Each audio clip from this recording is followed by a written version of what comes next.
It began on a quiet afternoon when my parents decided it was finally time to distribute what they called their thoughtful gifts. The difference between them was obvious to everyone in the room except the two people proudly handing them over. My sister received the keys to a new apartment in the city. A glass balcony framed a skyline she had always dreamed about. Underground parking waited below like a promise of convenience.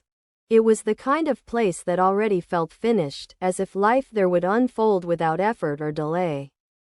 When her laughter filled the air and everyone admired the shine of her future, a folder was placed into my hands.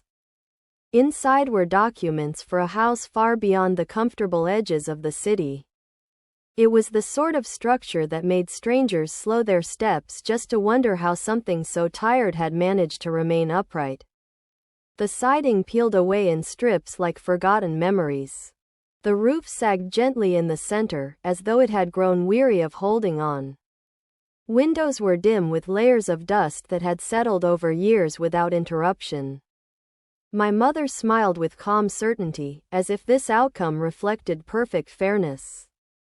She reminded me that I had always been practical, always capable of handling difficult situations without complaint. I chose not to argue. Some people inherit comfort already wrapped and waiting. Others inherit unfinished stories that demand patience before revealing their value.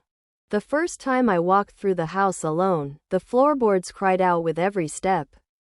It felt less like entering a building and more like waking something that had long ago given up on being noticed. A kitchen cabinet slipped from its hinges when I touched it. The pipes shuddered before releasing a reluctant trickle of water. Most people would have sold the land immediately and walked away with relief. Yet there was a strange stillness inside those walls, something that felt almost expectant, as if the place itself had been waiting for someone stubborn enough to remain. So I remained. The beginning was not about transformation but survival. Dust filled the air as walls were stripped to their skeletal frames.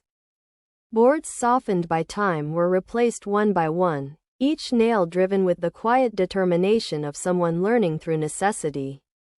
Evenings were spent watching endless tutorials about wiring, insulation, and structural repair because professional help for everything was simply beyond reach. Mornings always came too soon, pulling me back to a regular job that paid the bills but never the dreams. Weeks blurred together. Weekends vanished into measured progress. My parents visited once during that first stretch of uncertainty. My mother stood in the living room, her expression caught somewhere between curiosity and doubt. She said the place still felt uncomfortable, as if it resisted becoming a home. My sister laughed softly at the exposed beams and uneven floors, confessing she would lose her sanity living among such unfinished ambitions. After that, their visits stopped. The silence they left behind turned out to be a gift. Gradually, the house and I began to understand one another. Each repaired corner revealed a hint of what might someday exist. Each small success made the next challenge feel less impossible. The kitchen was rebuilt with hands that grew steadier over time. The roof was replaced under a sky that seemed determined to test every effort with sudden storms. A narrow terrace emerged facing a line of quiet trees that swayed like patient witnesses. A garden appeared where wild weeds once claimed dominion over the soil. Nothing about the transformation was dramatic enough to impress outsiders. There were no grand statements of luxury or design. Yet everything carried intention, shaped by long evenings of reflection and early mornings of resolve. Eventually, the house became the kind of place where crossing the threshold changed the rhythm of breathing. Calm settled into the air like a secret shared only with those willing to listen. Years passed before my parents returned. My father stepped out of the car first, pausing on the driveway as though unsure he had arrived at the correct destination. His gaze moved slowly across the new siding, the restored porch, the careful line of flowers guiding visitors toward the entrance. Inside, my mother wandered from room to room with deliberate steps. The kitchen held her attention the longest. Sunlight spilled through a wide window above the sink, painting warm patterns across cabinets crafted by patient hands. Floorboards polished through repetition reflected light in soft golden lines. She offered no praise. Still, something shifted in the quiet space behind her eyes. Later that day, we gathered at the table for a meal that tasted of anticipation more than nourishment. Silence stretched between us until it felt almost visible. At last she folded her hands and admitted they had been thinking about the future. She explained that my sister's apartment was smaller than expected and that plans for a family would require more space. She spoke carefully, choosing words that sounded reasonable enough to pass as kindness. My father agreed in slow nods, adding that the house I had restored might suit my sister better now that it was finally livable. I did not respond immediately. They mistook stillness for agreement. They assumed that effort without protest meant willingness to surrender.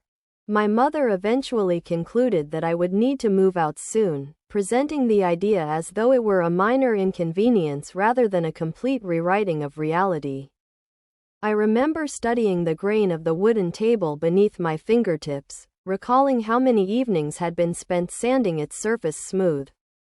Years of persistence suddenly reduced to a logistical adjustment. I could have argued. I could have counted every sacrifice aloud. I could have raised my voice until the walls echoed with the truth. Yet the process of building had changed me more than I realized. When you create something piece by piece, you begin to understand the power of waiting. So I nodded once and said I would handle the arrangements. They seemed relieved by the calm response and left before darkness settled fully over the trees.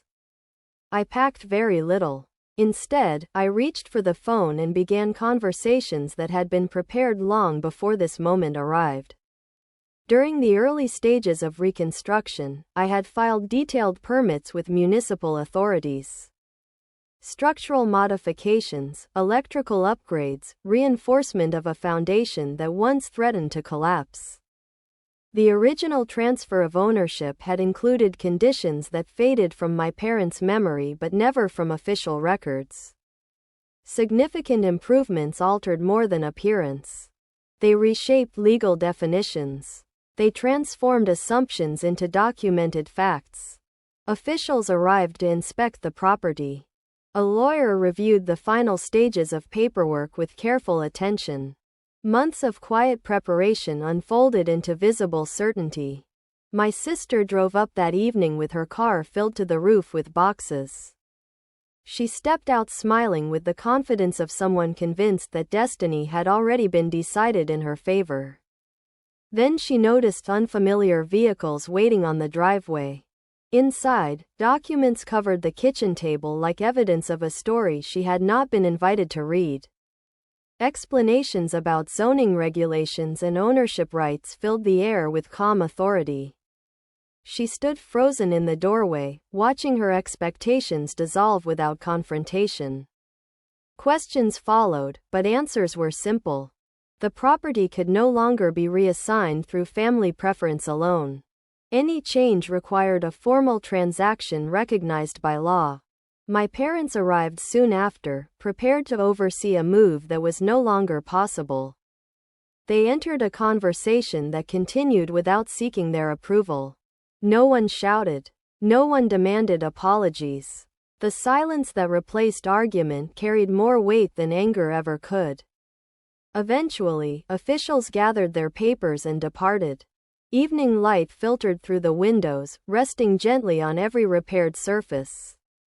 My mother remained in the kitchen, looking around as if seeing the place for the first time without the comfort of assumption. I did not offer dramatic declarations or triumphant speeches. There was nothing left to win. Some victories arrive quietly, disguised as endurance. The house stood steady in the fading light, every beam and board holding the memory of the person who refused to abandon it. And in that stillness, it became clear that true ownership is not granted by words or even documents alone, but by the choice to stay when leaving would have been easier.